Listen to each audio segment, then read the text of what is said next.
하나님 아버지, 오늘 이 강운의 또 믿음의 가족들, 또 우리 동네 교회에서 또한 중국과 일본 등등에서 함께 온라인으로 또 예배할 수 있고 또 이곳 오프라인에서 함께 예배할 수 있는 은혜 주셔서 감사합니다. 주여, 오늘 우리가 또 기도했던 것처럼 이 민족을 또 온 세계를 긍휼히 여겨주시고 지난주 고난 주간을 보내며 주님의 고난에 부족하지만 또 저희들이 참여했던 이들을 하나님께서 격려해 주시고 오늘 특별히 부활 주간에도 하나님 이 주여 수요 채플이 주의 부활을 기뻐하며 또 하나님을 놀랍게 고백할 수 있는 또 성령께서 주시고자 작정한 은혜가 충만한 시간 될 수 있도록 인도하여 주시고 또 각국에서 예배로 참여하는 한 분 한 분들에게 그들의 믿음과 신앙을 지킬 뿐만 아니라 있는 곳곳에서 하나님의 또 복음을 증거하는 자로 살아가는데 부족함이 없도록 인도하여 주시옵소서. 환난과 곤란과 어려움을 당하고 있는 이때에, 특별히 민족과 전 세계가 코로나로 인하여 어려움을 당하고 있는 이때에 눈동자처럼 주께서 지켜주시고, 하나님 혹시 또 육신의 어려움이 있다면 주께서 이 시간 치유의 손길로 만져주셔서 주님의 부활처럼 속히 일어나 치유될 수 있도록 역사해 주시옵소서. 우리 예배를 주께 올려드리며 예수님의 이름으로 기도합니다. 아멘. 할렐루야. 네, 주의 이름을 찬양합니다. 몇 가지 우리 중요한 광고를 해드리겠습니다. 자세한 내용들은 또 여러분들이 개인적으로 또 안내지를 봐주시길 부탁드립니다. 다음 주 이 시간에 4월 22일 되겠죠. 그동안 기다리던 부활절 연합 예배가 진행이 되겠습니다. 또 캠퍼스의 좀 특수한 상황 때문에 저희들이 이번 주에 부활 주간을 전 세계 교회가 지키긴 하지만 저희들이 특별히 신입생, 또 유학생, 또 우리 동네 교회, 또 석관중앙교회, 그리고 해외에 있는 또 우리 가족들과 함께 더불어서 지키기 위해서 부활절 연합 예배로 진행되겠습니다. 이 시간을 기억해 주시고요. 실시간으로 진행되기 때문에 여러분 있는 곳곳에서 잘 지켜주시길 부탁드립니다. 기독 교수, 직원, 또 학생, 수요 채플, 대학교회, 또 우리 동네 교회까지 함께 진행될 것을 알려드립니다. 자, 오늘 주시는 말씀을 같이 보도록 하겠습니다. 하나님께서 오늘 우리에게 주시는 말씀은 지난 시간에 이어 우리가 고린도 전서를 살펴보고 있습니다. 자, 고린도 전서 9장 19절에서 27절까지에 있는 말씀을 저와 여러분이 나누어 읽도록 하겠습니다. 자, 9장 19절에서 27절입니다. 영상으로 오시는 분들은 저와 여러분 교독하며 나누어 주셨으면 좋겠습니다. 고린도전서 9장 19절 제가 먼저 읽기를 시작합니다. 내가 모든 사람에게서 자유로우나 스스로 모든 사람에게 종이 된 것은 더 많은 사람을 얻고자 함이라. 유대인들에게 내가 유대인과 같이 된 것은 유대인들을 얻고자 하며 율법 아래에 있는 자들에게는 내가 율법 아래에 있지 아니하나 율법 아래에 있는 자같이 된 것은 율법 아래에 있는 자들을 얻고자 하며 율법 없는 자에게는 내가 하나님께는 율법 없는 자가 아니요 도리어 그리스도의 율법 아래에 있는 자이나 율법 없는 자와 같이 된 것은 율법 없는 자들을 얻고자 함이라. 약한 자들에게는 내가 약한 자와 같이 된 것은 약한 자들을 얻고자 하며 내가 여러 사람에게 여러 모습이 된 것은 아무쪼록 몇 사람이라도 구원하고자 함이니 내가 복음을 위하여 모든 것을 행함은 복음에 참여하고자 함이라.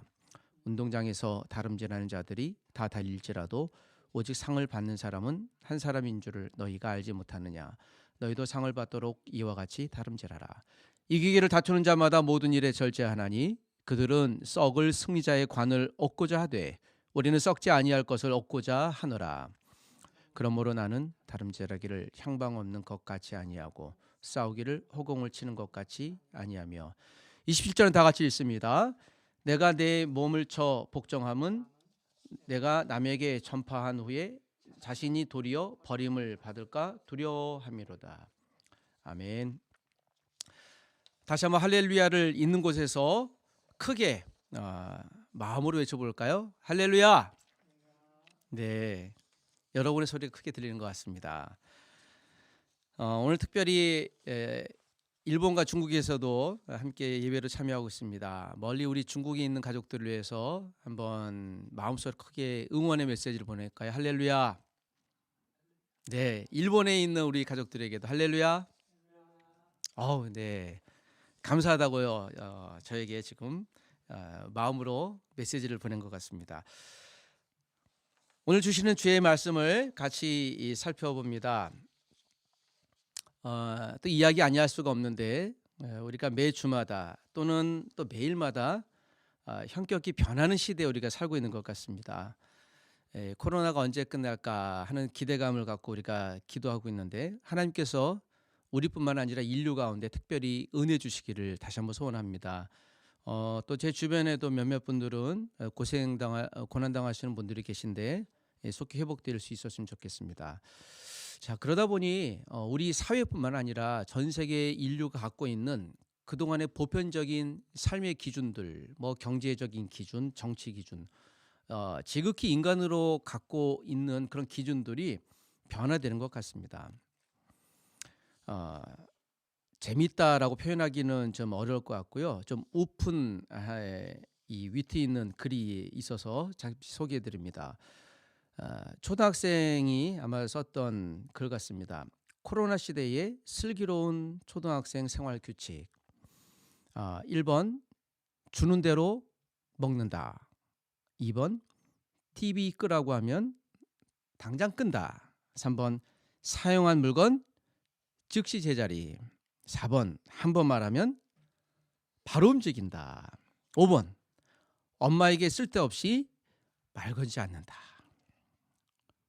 위 사항을 어기면 피가 코로나 올 것이다. 한참 이 문장을 보고 제가 해석하느라고 힘들었습니다. 혹시 이해가 안 되시면 나중에 동영상을 리플레이 하셔서 이해하시기 바랍니다. 좀 오픈 이야기인 것 같지만 슬기로운 초등학생 생활규칙. 환경이 바뀌니 또 새로운 규칙들을 만들어야 되고 또 새로운 규칙 가운데 적응한다는 것이 참 녹록지는 않은 시대인 것 같습니다. 매일마다 변하는 사실 요 근래 시대 가운데 그러나 우리가 그리스도인으로서 또 이 사회에 적응할 뿐만 아니라 오히려 이 시대를 어떻게 품을 것인가, 보편적으로 일반적으로도 우리가 품어야 되겠지만 또 복음으로도 어떻게 품어야 될까, 이런 고민들이 우리 가운데 더 깊이 많이 생기는 때인 것 같습니다. 오늘 사랑하는 가족 여러분들, 또 우리가 이 시대 여전히 오늘과 또 내일에 또 다음 달 뭐 앞으로의 미래가 조금은 더 불확실하긴 하지만 여러분 그래도 하나님의 손은 결코 짧아지지 않았으며 천지를 만드시고 저와 여러분을 만드시고 온 인류를 만드신 앞으로도 통치하실 하나님의 보편적인 역사하심은 여전히 제한되지 않음을 믿습니다. 저는 하나님에 대한 이런 신뢰감이 여전히 우리 가운데 믿음의 사람들이 특별히 주님의 부활 주간에 가져야 될 하나님의 일이라고 믿습니다. 새로운 환경에 지극히 적응해야 될 것들이 필요한 이 시대처럼 어쩌면 좀 비교하기는 녹록지는 않지만 고린도 교회가 마치 그랬던 것 같습니다. 고린도 교회 구성원들이 대부분이 이방인들, 이방 출신에서 헬라나 지금으로 국가로 얘기하면 마케도냐, 터키, 이집트 또는 유대인으로서 이제 갓 주를 믿게 된 여러 사람들, 국적 또는 남녀, 지위, 그리고 고린도라고 하는 도시가 약 한 80만 정도 인구 구성을 당시에 가졌는데 20만 정도가 자유인이었고, 오늘 본문에 이 자유인이라는 사도 바울의 고백이 나오는데요. 로마 시민권을 얘기합니다. 당시에 로마 시민권은 정말 막강한 권리를 누릴 수 있는 그런 권세의 한 증표였습니다. 또 노예도 많이 있었습니다. 고린도 교회에 이러한 분들이 다양하게 섞여 있었던 것 같고요. 또 이제 갓 예수를 구원자로 고백했던 또 주님의 부활을 기다렸던 사람들이 적지 않게 있었던 것 같습니다. 그들의 믿음인 생활이 이제 막 시작했기 때문에 때로는 아주 따끈따끈한 열정도 있었겠지만 고린도서 12장에 보면 그들이 갖고 있었던 여러 은사들이 많았던 것으로 봐서 이 교회는 굉장히 하나님이 크게 쓰셨던 교회인 것은 분명한 것 같습니다. 그럼에도 불구하고 1장부터 시작되어진 우리가 계속 지난 시간에 살펴봤던 것처럼 고린도 교회에 있는 아주 치명적인 약점 단서 하나가 있는데 분열에 관한 문제. 제가 이것을 고린도 교회를 또 고린도 전후서 전체를 이해하는 중요한 단서라고 말씀을 드렸습니다. 그러면 이 파당의 문제가 다시 고린도 전체 15장 마지막까지 모든 문제에 아주 보이지 않는 싹처럼 근원이 되는 것을 계속 제가 반복해서 이야기를 합니다. 각 장마다 여러 가지 문제가 있지만 보이는 문제 근간에는 바로 이 1장의 문제, 4개의 파당의 문제. 추측해 보면 굳이 4개의 파당 이외에도 아마 여러 가지 파당들이 자기 의견을 포기하지 않는 사람들이 많이 있었을 것이 분명합니다. 이런 가운데 고린도 교회가 사도적인 권위를 갖고 또 고린도 교회를 시작했던 바울에게 그 교회의 문제가 해결되기를 원하는 편지를 보낸 것이 고린도 전서라고 말씀을 드렸습니다. 지난 시간에 8장을 살펴봤는데요. 오늘 고린도전서의 구조상 8장과 9장, 10장은 하나의 테마로 이루어져 있습니다. 이 하나의 테마는 자유함의 사용 권리, 그리고 이 자유함이 우상 제물을 먹어야 될지 말아야 될지에 대한 이슈로 굉장히 부딪힘이 있었던 것 같고요. 또 11장에는 이 자유함의 권리가 예배당에서 수건을 머리에 써야 되는지 이런 등등의 문제로 어떻게 보면 형식적인 문제이겠죠. 그렇지만 교회를 이루는데 이 형식은 굉장히 중요한 보여지는 것이기 때문에, 그런데 단순히 형식 이상의 이것 때문에 교회가 자꾸 분열이 되고 문제가 생깁니다. 여러분, 우리가 문제가 생기고 분열이 있을 때 우리는 어떻게 해결하나요? 여러분의 좋은 해결 방법들이 있나요? 저 같은 경우엔 밥을 먹자고 이야기합니다. 밥을 한번 사주고 밥 먹자고 얘기하고, 그래도 문제가 안 풀리면 또 밥을 먹습니다. 그리고 문제가 또 안 풀리면 한 번 더 밥을 먹습니다. 그리고 문제가 안 풀리면 기다립니다. 사실 저에게 능력이 제한되어 있어서 사람의 마음을 풀 수 있다는 게 녹록진 않은 것 같습니다. 자, 고린도 교회가 제가 지금 3번, 4번 저의 경우를 예를 들긴 했지만 마음이 융통되지 않았던 것 같아요. 자, 고린도 교회로 들어가 보십시다. 지난주 살펴봤던 8장의 문제가 오늘 10장과 함께 동일한 테마를 이루고 있는데, 우상에게 바쳐진, 즉 고린도 교회는 아프로디테라고 하는 아주 유명한 신, 그 아프로디테 여신이, 가슴이 24개 달린 여신이 고린도를 먹여 살린다라고 할 정도의 아주 창궐했던 그런 도시였습니다. 아프로디테뿐만 아니라 판테온 또는 기타 등등의 여러 신들, 신전이 아주 꽤 많았어요. 그래서 신들의 도시라고 할 수 있는데 대표적인 것이 아프로디테 여신. 거기서 매음을 하는데 일반적인 일이라고 했습니다. 그래서 고린도 교회, 고린도 안에 있었던 사람들은 이러한 매음이나 우리가 보기엔 음행스러운 일들이 그냥 보편적인 일들이라고 그랬습니다. 어쩌면 생존권과도 연결될 수 있었겠죠. 그랬던 그분들이 주를 믿고 거듭나서 교회 안에, 이야기의 결론은 그것이죠. 우상에게 바쳐진 재물을 먹고 안 먹고는 당신의 자유에 있다. 개인의 자유다라고 얘기합니다. 그러나 고린도 신전에 가서, 아프로디테 신전에 가서 같이 그들과 우상 숭배하는 일들을 함께 하면서 얻어먹는 건 먹지 마라. 어떤 분들은 거기에 자유함이 있었다고 얘기했거든요. 나는 예수를 믿는데 나는 거기 있으나 없으나 괜찮아요. 그런데 이제 갓 신앙생활을 했던 또는 다른 생각을 갖고 있는 분들이 불편해하기 시작합니다. 그러면 하지 말라는 것이에요. 왜 하지 말까요? 자유함이 있는데 이 권리 권세가 각각 있긴 하지만 우리가 로마 시민권의 문제가 아니라 한 영혼이라도 그것 때문에 곡해하고 오해해서 내가 신앙을 포기하고 교회를 나간다면 예수님께서 그 한 영혼을 위해 십자가에 죽으신 그 성육신의 사건, 십자가의 사건이 무효화되니 그리스도인이 되었다면 그 자유함은 내려놓을 수 있어야 되지 않을까? 이것이 바울이 지난 8장 마지막 절에 했던 이야기입니다. 한 영혼이라도 돌아올 수 있다면, 구원받기를 원한다면 우리는 그것을 포기할 수 있어야 한다. 아주 멋진 이야기죠. 그리고 나서 이제 9장에 보면, 사실 9장은 이제 1절부터 시작이 되어지는데요. 9장 1절에서 보면 1절에서 4절까지 이런 이야기가 나옵니다. 1절에 자유자라는 말이 나옵니다. 4절에 보면 먹고 마실 권리가 나와요. 자, 이것이 오늘 이제 9장 마지막 절까지 여는 이제 고린도 교회가 바울에게 하는 질문입니다. 전체 흐름을 보니까 고린도 교회 어떤 사람들이 바울의 사도권에 대해서 의문을 제기했던 것 같아요. 그들이 바울을 직접 못 봤는지 또는 바울을 보긴 했지만 바울에게 이 말씀의 양육을 받지 않았는지 모르겠지만 관계가 아마 깊지 않았을 수도 있었겠고요. 정말 바울이 사도냐? 예수님도 직접 못 봤고는 뭐 이런 얘기를 했던 것 같습니다. 여러분, 사도의 권리가 지금 침해받는데 바울이 욱해서 본문을 쓴 것은 아니에요. 바울이 이제 자기는 예수님을 직접 봤다. 그리고 내가 고린도 교회를 개척하지 않았느냐. 그러면 개척했던 어떤 권리를 요구하는 건가요? 그 이야기가 아니죠. 오늘 본문도 사도 바울의 이 편지의 전형적인 형식을 취하는 것처럼 마지막 절에 결론이 있어요. 또 10장에도 마지막 절에 결론이 있어요. 그래서 8, 9, 10장은요 결론을 바울이 물론 뭐 일반적인 형식도 그러겠지만 제일 마지막에 그 마지막 결론은 그거죠. 한 영혼이라도 한 영혼이 구원받을 수 있다면 그 공동체를 건강하게 유지할 수 있다면 나의 자유함, 우리의 습관, 내 편리함도 내려놓을 수 있어야 한다.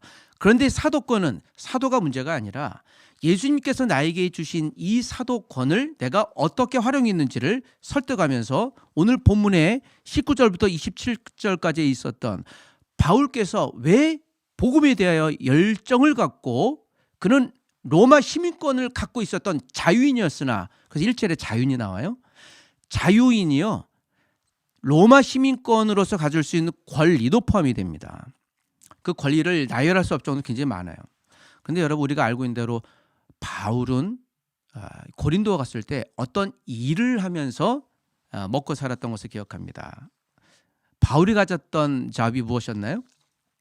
네, 브리스길라 아굴라와 같은 직업이었죠. 천막을 만들거나 하는 작업이에요. 그 당시 로마는 이 군사 문화가 많았기 때문에요. 이 천막을 군사용으로 많이 연구하시는 어떤 학자들에 의하면 아마 바울은 헬라인으로 태어나지 않았지만 디아스포라 유대인이었고요. 그래서 헬라에 굉장히 익숙해 있었고 뭐 로마나 그리스 문화에도 그래서 철학적인 배경이 바울이 굉장히 많았던 사람이고요. 충분히 설득하고 있는 배경으로 보아 아마 바울의 부친이나 그 조상들은 로마 시민권을 유대인이지만 얻을 수 있었던 것은 이 로마의 군사 문화에 대해서 굉장히 일조했을 것이다. 그러면 시민권을 얻을 수 있었거든요. 노예랄지라도 그렇게 추측합니다. 분명한 것은 사도 바울은 헬라 문화에 또 헬라어에 그리고 히브리어에 헬라와 또 유대이즘에 아주 최적합화된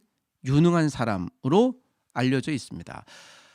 바울이 이 헬라인의 즉 이방인의 사도로 부름받으신 이유는 그의 언어와 학습의 배경이 결정적이었던 것 같습니다. 똑똑한 사람이라는 거죠. 허튼 사람이 아니라는 것이에요. 바울이 자신의 사도권에 대해서 이의를 제기하면서 나는 자유인입니다.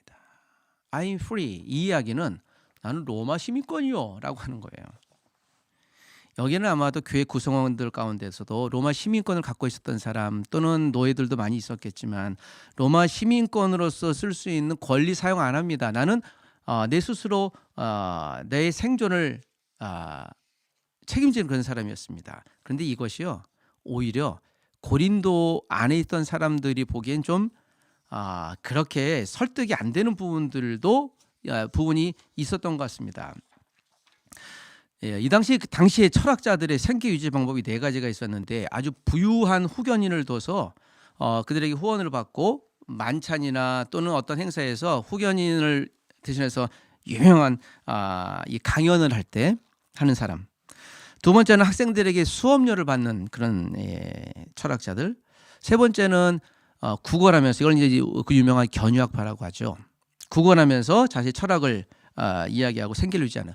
그리고 제일 하찮게 봤던 철학자들 중에 육체 노동을 한 사람. 이 사람들은 실력이 없거나 사람들이 많이 호응하지 않았기 때문에 육체 노동을 하면서 자기 철학을 설파하는 그런 사람이었죠. 바울이 천막을 하면서 육체 노동을 했잖아요. 아마도 분명히 생각해 보면 그들이 그러면서 야 바울은 형편없는 철학적 배경을 가졌나? 라고 생각했었을 것이 맞을 것 같아요. 그러므로 바울은 여기에 대해서 설득감이 필요합니다. 그래서 자유자를 얘기를 해요. 내가 녹록한 사람은 아니다. 나는 학문의 배경, 여러 가지 배경이 뛰어난 사람이다.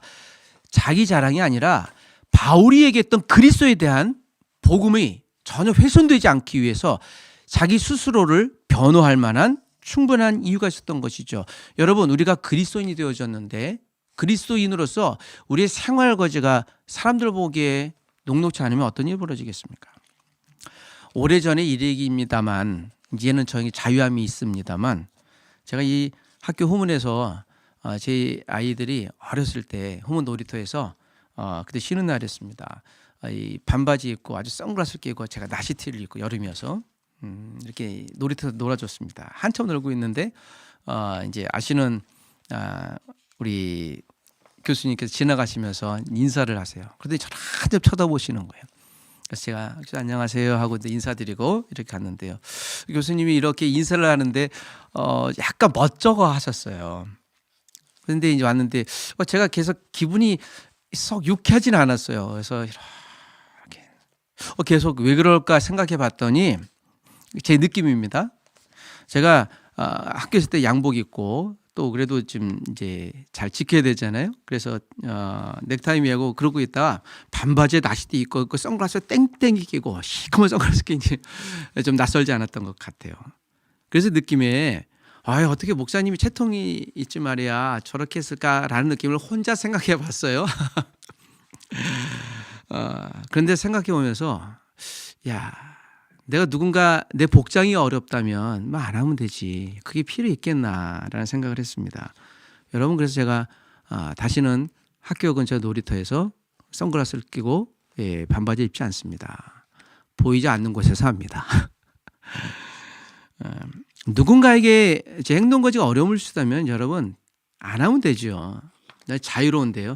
그 자유가 복음을 훼손한다면 이건 바울이 이야기예요. 이제 부족하지만 저를 빗대서 얘기한다면. 그렇게 오늘 바울은 자기의 자유함에 대해서 아주 설득시키려고 애쓰고 있습니다. 오늘 본문을 다시 이어가 보면서 19, 20, 21절에 보니 바울은 이런 얘기를 해요. 내가 모든 사람에게 자유로우나, 다시 한번 자유로우나죠. 모든 사람이라 그랬습니다. 그 누구도 내 권리, 내 태생에 대해서, 내 로마 시민권에 대해서 누구도 이의를 제기할 수 없을 만큼 나는 자유인이다라고 해요. 로마 시민권자라는 거예요. 로마 시민권이 뭐 대단하네? 대단했어요. 로마 시민권 한 번도 미팅도 못했거든요. 재판도 황제에게만 받을 수 있는 거예요. 막강한 권력을 줬어요. 고린도가 당시 2대 그 로마의 도시였거든요. 그러니 얼마나 막강했겠습니까? 이건 이렇게 선포하던 것 같은데. 그런데 모든 사람에게 종이 된 것은 로마인인데요. 종이 됐다고 얘기를 해요. 무슨 얘기입니까? 노예예요, 노예. 모든 사람의 노예, 이게 진짜 노예가 아니라 그들이 원하는 어떤 것을 하기 위하여 나는 섬기는 사람이 됐다. 21절에 보니까 율법 없는 자에게는 내가 하나님께는 율법 없는 자가 아니요. 이것은 아마 유대 배경인 사람들이 얘기한 것 같아요. 나는 율법을 잘 지키는 사람이다. 가말리엘의 하무생의 내 넘버원 수화생이다 라고 얘기를 해요. 실제 그러했으니. 그러나 또 한 번 율법 없는 자가 아니요 도리어 그리스도의 율법 아래에 있는 자이나 율법 없는 자같이 된 것은 내가 율법도 없는 자, 이제 막 헬라인으로서 복음을 받고 있는 사람들에게는 내가 그들처럼 똑같이 어울렸다라고 하는 것이죠. 그 이유가 이제 22절에 있습니다. 22절이 오늘 9장 전체의 핵심 키센텐스라고 볼 수 있죠. 같이 한번 읽어보겠습니다. 22절 시작. 약한 자들에게는 내가 약한 자와 같이 된 것은 약한 자들을 얻고자 함이요. 내가 여러 사람에게 여러 모습이 된 것은 아무쪼록 몇 사람이라도 구원하고자 함이니. 여기 뭐라고 하나요? 몇 사람이라도 어떻게 해요? 구원하고자. 여기에 바울의 심정이 달려있는 거예요. 한두 사람일지라도 그가 하나님의 백성이 될 수 있으면, 구원을 받을 수 있다면 십자가의 예수님의 죽음이 헛되지 않고 그를 위해 그에 적용될 수만 있다면 내 자유함을 나는 마치 노예처럼 내려놓겠다라는 거예요. 이거 바울이 쉽게 할 수 있는 고백 아니거든요. 오늘 바울이 스스로 얘기하면서 예수 그리스도의 성육신이 헛되지 않게 하기 위한 자신의 심정을 사실 토해내는 것 같아요. 그리고 오늘 23절에 보니 그래서 내가 복음을 위하여 모든 것을 행했다. 아주 모든 것을 행했다. 무엇을 위해서요? 복음 위해서요. 여기 계속 반복되는 한 단어는요, 계속 복음이에요. 그래서 오늘 고린도 전서를 보면서 10장도 또 그런데요. 복음은 무엇일까? 복음은 무엇일까? 이 나를 위해 십자가에 죽으신 예수님, 그분은 왜 죽으셨을까? 왜 하나님이 인간의 몸으로 오셨을까? 역으로 그것이 사실이라면 내가 누릴 수 있는 모든 권세, 권리 이런 것들은 그래 충분히 내려놓을 수 있는 거 아니야? 바울은 다메스커스 도상에서 자신의 의지와는 상관없이 주님을 만나고 나서 그것을 경험했던 사람이시죠. 그래서 오늘 고린도 교회 성도들에게 자기 스스로를 그렇게 이야기하는 겁니다. 내가 복음을 위하여 모든 것을 행함은 복음에 참여하고자 함이라. 바울이 이것을 보면서요, 바울은 아마 유대인들에게 또 이방인은 이방인들에게 그들의 문화와 아마 동요돼서 복음을 전했던 것 같습니다. 이걸 죄송한데 짐승의 동물에 비하면 카멜레온이라고 볼 수 있죠. 가끔 제가 그런 얘기를 씁니다. 그리스도인은 카멜레온이 돼야 된다. 우리 카멜레온 비유할 때 그렇게 유쾌하게 쓰지 않잖아요. 야, 너는 왜 카멜레온 같아? 자주 이게 변한다라는 것이죠. 근데 카멜레온은요, 자기를 보호하기 위해서 또는 어떤 상황에서 그 주변과 아주 흡사하게 자기 색을 변해요. 동조하는 것이죠. 우리가 복음을 위해서라면 본질이 훼손되지 않고 예수께서 날 위해 십자가에 죽고 부활하시고 그를 믿으면 영원한 구원을 얻을 수 있는 천국의 하나님 백성이 될 수 있다는 사실을, 이 하나님의 진리가 훼손되지 않는다면 우리의 편리함이나 나의 습관이나 나의 어떤 유익들은요, 카멜레온처럼 우리가 그들을 위해 동화되거나 또는 포기할 수 있어야 될 줄 믿습니다. 쉽지 않지만 우리 복음에 그래서 카멜레온이 되어야 한다라고 감히 이야기하고 싶습니다. 그러면서 바울은 다시 한번 설득해요. 고린도인들이 아주 유익할 정도의 한 비유를 하면서 이 복음이 무엇이고 바울 내 사도권이 왜 유익한가, 그리고 내가 전한 복음이 왜 여러분들에게 내가 자유한 로마 시민권을 사용하지 않을 정도로 포기할 정도로 얘기하고 있는지를 이것을 통해 설득합니다. 24절에 보니 운동장에서 다름질하는 자들이 다 달릴지라도 라고 얘기해요. 그래서 오직 상을 받는 자가 한 사람인 줄 너희가 알지 못하느냐. 여러분, 운동장에서 달리기 하면 몇 사람이 상을 받습니까? 목사님, 금은 동메달은 다 받지 않나요? 그러니까 요즘 이야기인데요. 이 당시에는 올림픽이 아테네에서 있었어요. 가장 4년마다. 그리고 오늘 고린도라고 하는 도시에서요, 그 당시 두 번째로 컸던 스포츠 행사인데 이스미안이라고 2년마다 봄에 개최하는 행사였습니다. 올림픽은요, 제우스 신을 위한 그런 축제였고, 이스미안은요, 바다의 신 포세이돈을 위한 시간. 왜 바다의 신 포세이돈일까요? 고린도가요, 항구 도시잖아요. 지금으로 얘기하면 배가 출항할 때 고사를 지내는 것과 비슷할 것 같아요. 그랬습니다. 그때 있었던 10가지 종목 가운데 하나가 달리기예요. 한 사람을 받았습니다. 그래서 월계관을 썼거든요. 바울이 이제 그 적절하게 이야기하는 거예요. 운동장에서 다름질하는 사람들이 있는데 이것은 무엇입니까? 그런데 오늘 24절에 보면 25절에 보면 이기기를 다투는 자마다 모든 일에 절제하나니, 이 절제라는 말을 바울이 고린도 성도들이 이해할 만한 단어를 썼어요. 여러분, 우리가 무엇을 하려고 할 때 좀 절제합시다라고 하면 어떤 얘기를 씁니까? 절제합시다. 죄송한데 제 집에 있는 어떤 자녀께서 이제 시험을 본다고 밤을 새셨어요. 그래서 제가 자라고 했더니 아니야, 시험을 아침에 봐야 되니까 하면서 밤을 샜던 것 같아요. 이것은 절제인가요? 잠을 참은 거죠. 절제하고 좀 달라요. 여기서는 절제란 말이 앵크라투 에타라고 하는 이제 헬라어인데요. 제가 굳이 이 용어를 여러분께 썼던 것은요, 이 절제라는 말을 쓸 때는 한 11개월 정도의 운동선수들의 연습 분량을 얘기하는 단어예요. 그 한 번 1등하기 위해서, 면류관 쓰기 위해서 보통 11개월을 절제하는 거예요. 몸무게 조절하고 또는 이 당시에는 주로 아마 노예들이 많이 했거든요. 그러니까 뭐 채찍에 맞아가면서 했겠고요. 몸뿐만 아니라 달리기 위해서 강한 정신력 등등을 하려고 굉장히 애를 썼던 거예요. 지금의 연습과는 상상할 수 없을 정도예요. 그가 우승하는 건요, 그 주인의 명예거든요. 이건 목숨 걸고 하는 거예요. 그래서 죽는 사람들이 빌비했습니다. 절제란 말은요, 목숨을 거는 거예요. 그냥 우리처럼 참고 인내한다, 이걸 뛰어넘는 것인 것이죠. 바울이 그 단어를 쓰면서 스스로에게, 그리고 이 얘기를 메시지를 듣는 고린도 교회 성도들에게, 당신들이 그리스도인처럼 그리스도인이 되었다면 믿음의 절제가 필요합니다라고 설득하고 있는 거예요. 시겁했겠죠. 그 정도로요, 바울이 스스로 얘기를 합니다. 오늘 본문의 핵심이 무엇인가요? 바울이 스스로 조금 전에 얘기했던, 우리 8장에서 얘기했던 10장에서 얘기할 우상에게 바쳐진 음식을 먹고 마느냐의 지금 문제를 이야기하면서 사도권을 얘기한 거예요. 무엇입니까? 자유함에 관한 문제예요. 음식을 먹을 수도 있고 안 먹을 수 있는 건 당신 차유입니다. 내가 사도로서 자유함이 있습니다. 그런데 하지 않았던, 내 권리를 행사하지 않았던 유일한 한 가지 이유는 무엇입니까? 무엇이라고요? 영혼을 위해서예요. 복음을 위해서요. 말씀을 마치려고 하면서 제가 이 자유함의 권리 행사를 희생함의 권리를 포기한 한국 선교사님들을 한번 자료를 찾아봤습니다. 제 마음 가운데 이분이 굉장히 크게 마음에 남았습니다. 언더우드 선교사님이 쓴 The Call of Korea, 한국의 부름이란 책에 기록되어진 실화인데요. 구한말 한양 도성에서 전염병이 창궐하자 이때 이질이 굉장히 창궐했습니다. 그때 초기 선교사님들이 이 감염 환자들 속으로 들어갔어요. 대부분이.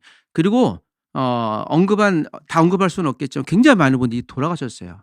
그리고 몇 개월 때 가난 아이들도 순교한 아이들이 많고요. 그리고 지금 양화진에 가보면 거기에 무덤이 실제로 있습니다. 이 중에 존 헤론이라는 당시 재중원 원장을 지냈던 선교사님이 의사셨는데요.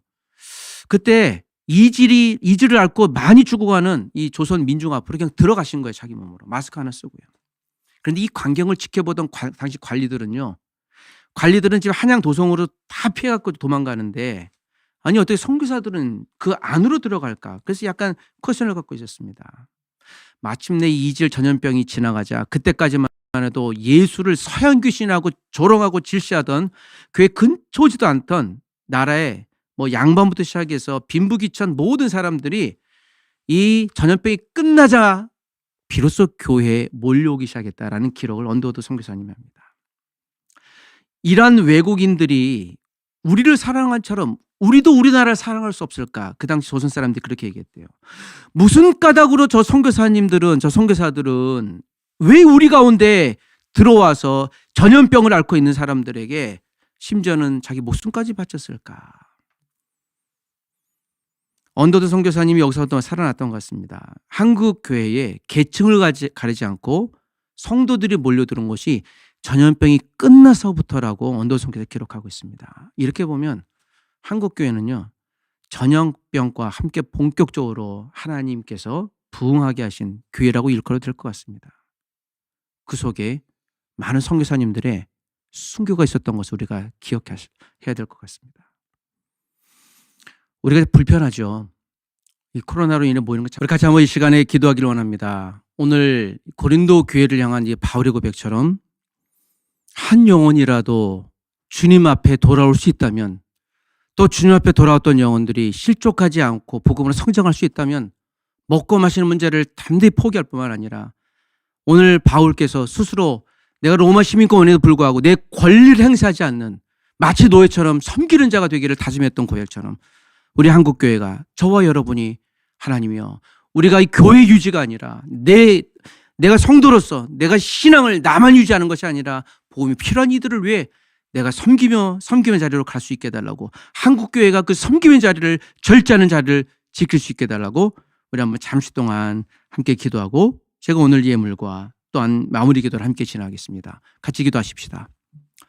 하나님 아버지, 오늘 이 시간에 또한 아버지, 우리에게 광운도 수요체포를 통해 여기 인도 믿음의 가족, 기독, 교수, 직원, 또 학생, 유학생, 또 대학교회, 또 아버지 우리 동네 교회까지 함께 예배할 수 있도록 인도하셔서 감사합니다. 하나님이여, 오늘도 바울의 메시지를 또 하나님의 메시지로 우리가 붙듭니다. 내가 누릴 수 있는 권세와 권리도 한 영혼을 위하여, 복음을 위하여 주께서 죽으신 그 십자가를 위하여 내가 누릴 수 있는 권리마저도 담대히 포기할 수 있는 은혜를 내려 주옵소서. 아버지 하나님, 우리와 나와 또 한국 교회가, 이 땅의 모든 교회가 교회 유지를 위해 존재하는 것이 아니요 복음을 위해 존재하게 하시고 하나님 말씀을 위해 섬기는 자로 존재하게 하여 주시옵소서. 주여, 우리를 사용하여 주시옵소서.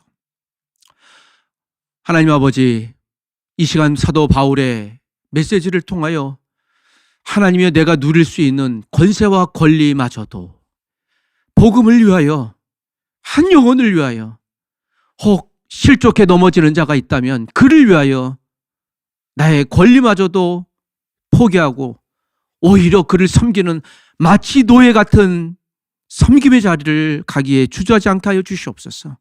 한국교회가 아버지, 우리 공동체를 유지하게 존재하는 것이 아니라 복음을 위해 존재하게 도와주시고 우리를 위하여 죽으신 그 십자가의 복음의 진리를 전파하기 위해 존재하게 하여 주시옵소서. 우리가 가난해질지라도, 내 주머니가 비어갈지라도, 우리가 불편하여 아버지 하나님 예배하고 모이는데 어려운 환경이 있을지라도 하나님 복음으로 인하여 그 불편이 불평이 되지 않게 하시고 오히려 불편한 가운데도 하나님의 은혜를 즐기고 복음이 더욱더 편만해지는 것을 인하여 감사와 기쁨을 목도할 수 있는 우리가 되게 하여 주옵소서. 오늘도 귀한 예물을 기뻐 받으시고 이 예물이 우리를 위하여 사용한 것이 아니요 주의 복음과 이 세상에 있는 보편적인 약자들을 위해 쓰이게 도와 주시옵소서. 함께 예배했던 한국뿐만 아니라 일본과 중국 또 곳곳에서 이 예배에 참여한 한 분 한 분들을 기억하시고 복음으로 한 주일 동안 살게 하여 주시옵소서. 예수님의 이름으로 기도합니다. 아멘. 할렐루야. 여러분, 예배 마쳤습니다. 다음 주에 다시 뵙겠습니다.